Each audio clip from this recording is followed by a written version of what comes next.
अरे बबीता, जल्दी से टिफिन दे दो। हाँ अभी आई। ये लो जी। सुनो, बस थोड़ी ही आलू थी घर में, वही बना दिया था। 2-4 आलू के फांक के साथ रोटी रख दी है, खा लोगे ना? तुम चिंता क्यों करती हो, खा लूंगा। इस दुनिया में हमसे भी ज्यादा गरीब लोग हैं जिन्हें नमक रोटी भी नसीब नहीं होती। हाँ, चलता हूँ।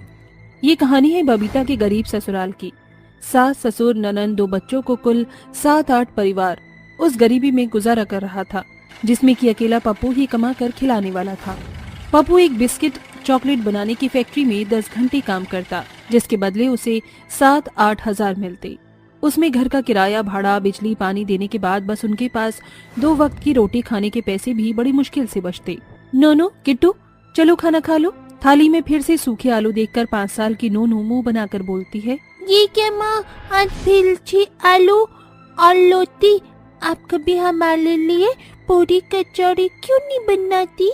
हाँ माँ, हमारे घर में बस या तो कभी वो पतली वाली पानी वाली दाल बनती है या तो कभी सस्ती हरी आलू। ये सुनकर गरीब बबीता झुंझला जाती है। अरे तो कहाँ से लाकर दूं मैं तुम्हें महंगा खाना? दोनों को पता भी है तुम्हारे पिताजी कितनी मुश्किल से 2 वक्त की रोटी कमाने के लिए दिन भर फैक्ट्री में मजदूरी करते हैं और लोगों की गालियां भी खाते हैं। चुपचाप से खा लो वरना दूंगी एक। माँ, आप गंदी हो कितनी हो, हमें डांटती रहती हो, कभी अच्छा खाना नहीं खिलाती। मुझे नहीं खाना। और दीदी, तुम भी मत खाओ, ये गरीबों वाला खाना। नोनू मेरे भाई, ये खाना खा ले, क्योंकि इसके बाद हमें कल सुबह ही खाना मिलेगा। मैं अपने हिस्से की रोटी खाऊंगी क्योंकि मुझे भूख लगी है। किट्टू की बातें सुनकर बूढ़े हरिहर और गोदावरी की आंखों से भी टप टप आंसू गिरने लगते हैं। सारी गरीबी लाचारी जैसे भगवान ने हमारे ही घर बेच दी है। अरे बच्चे फूलों की तरह नाजुक होते हैं, दूसरों की देखा देखी इनका भी मन अमीरों वाला खाना खाने को करता है, मगर भाग्य में ही नहीं है। भगवान ने मुझे पैरों से लाचार कर दिया गोदावरी, वरना मैं कहीं से भी 100-200 कमा कर ले ही आता। भूख और रोटी हर बार गरीबों को बड़ा रुलाती है। हालांकि हर कोई अमीरों के जैसे अच्छा ओढ़ना पहनना और खाना चाहता है। गुजरते दिन के साथ कड़ाके की सर्दी पड़नी भी शुरू हो गई। हर गली गली, सड़क सड़क पर क्रिसमस कैरोल्स हो रहा था, जिसमें एक युवक सेंटा के कपड़े पहने नाच गा रहा था। दोनों बच्चे बड़ी ही उत्सुकता के साथ उस नजारे को देखकर खुश हुए जा रहे थे। किट्टू दीदी, वो सफेद दाढ़ी वाला कौन है? वो सेंटा है नोनू, तुम्हें पता है उसी आसमान में ना गॉड जीसस रहते हैं। उन्होंने सेंटा को बनाया है ताकि वो हम सभी को इस दुनिया में गिफ्ट देने आ सके। तो क्या वो सेंटा हम गली बच्चों को भी गिफ्ट देंगे? फिर मैं तो उनसे अमीरों वाला खाना मांगूंगा। वो देखो, वो सभी मार्था आंटी के घर के पास आ रही हैं। चलो चलती हैं। नोनू किट्टू सेंटा के पास आते हैं। उस कड़ाके की ठंड में बेचारे उन गरीब बच्चों के तन पर स्वेटर तक नहीं था, वो ठंड से कांप रहे थे। दीदी, घर चलो, मुझे ठंड लग रही है। बस थोड़ी देर रुक जा नोनू, फिर सेंटा हमें बिस्किट चॉकलेट देंगे। तभी सेंटा उन्हें एक एक चॉकलेट देता है। ये लो my child, chocolates, merry Christmas. इतने में मार्था का बेटा रॉबिन उनके हाथ से चॉकलेट छीन कर उन्हें धक्का दे देता है। तुम दोनों हमारे घर के पास क्या कर रहे हो? कितने गंदे हो तुम गरीब कहीं के, यहाँ से जाओ। Robin, what's happened my child? Mummy देखो, ये गरीब बच्चे हमारे यहाँ सेंटा देखकर चॉकलेट खाने चले आए। इतने में दोनों गरीब ननंद भाभी वहाँ आती हैं। मार्था घमंड में दोनों को बहुत झाड़ती है। तुम गरीबों का ये सही है, पड़ोस में बात चल रही है, देखते नहीं कि भेज देते हो अपने गरीब बच्चों को। मार्था आंटी, बच्चे हैं, अगर आ भी गए तो क्या हो गया? अब गरीबों में तो तुम्हारे परिवार में दाल ही पकती है। इतनी औकात तो तुम गरीब लोगों की है नहीं कि कभी बच्चों को अमीरों वाला खाना बनाकर खिला सको। देखती हूँ मैं रोज जिस घर में से अच्छा खाना बनने की खुशबू देखती हो, वहीं दरवाजे के बाहर जाकर खड़ी हो जाती हो। मार्था की बेइज्जती भरे बोल जैसे गरीब ननंद भाभी के दिल पर लगते हैं। वहीं पप्पू भी ये सब सुन लेता है। अब क्रिसमस में बस 2 दिन ही बाकी थे। बाजार की हर दुकानों पर बड़े बड़े सुंदर क्रिसमस ट्री लाइट बिक रही थी। इन दिनों दुकानों में केक की डिमांड खूब थी।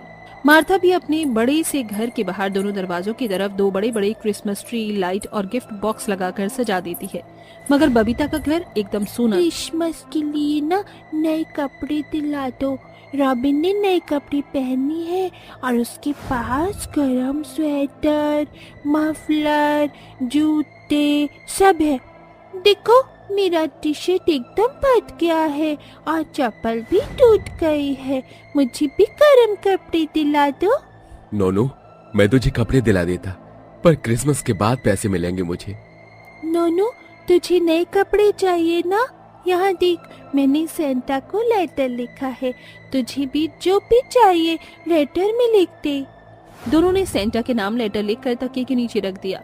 उनके सो जाने के बाद पप्पू ने कहा, पूनम देख तो दोनों ने लेटर में क्या लिखा है। जी भैया। डियर सेंटा, हम बहुत गरीब हैं। आपको पता है, एक दिन मैंने दादा दादी जी को बात करते सुना। उन्हें पागल पनीर खाने का मन था, पर पापा के पास पैसे नहीं, इसलिए वो सूखी रोटी खाते हैं। पूनम बुआ को दाल मखनी बहुत पसंद है, पर वो भी पतली दाल खा लेती हैं। और माँ तो सभी को खिलाकर खुद एक रोटी ही खाती हैं, क्योंकि वही बचती है। मेरी आपसे यही विश है कि इस क्रिसमस पर आप हमें अमीरों वाला खाना खिलाना। नन्हे नोनू के उस खत ने पूरे परिवार का दिल निकाल कर रख दिया। सभी बहुत रोए। अगले दिन क्रिसमस था। सुबह से शाम बीत गई और रात ढल आई। दोनों बच्चे सेंटा के आने के इंतजार में अभी भूखे थे। बहू, बच्चों को खाना खिला दे। जी माँ जी। चलो नोनू किट्टू, देखो 11 बज गए, खाना खा लो, अब सेंटा नहीं आएंगे।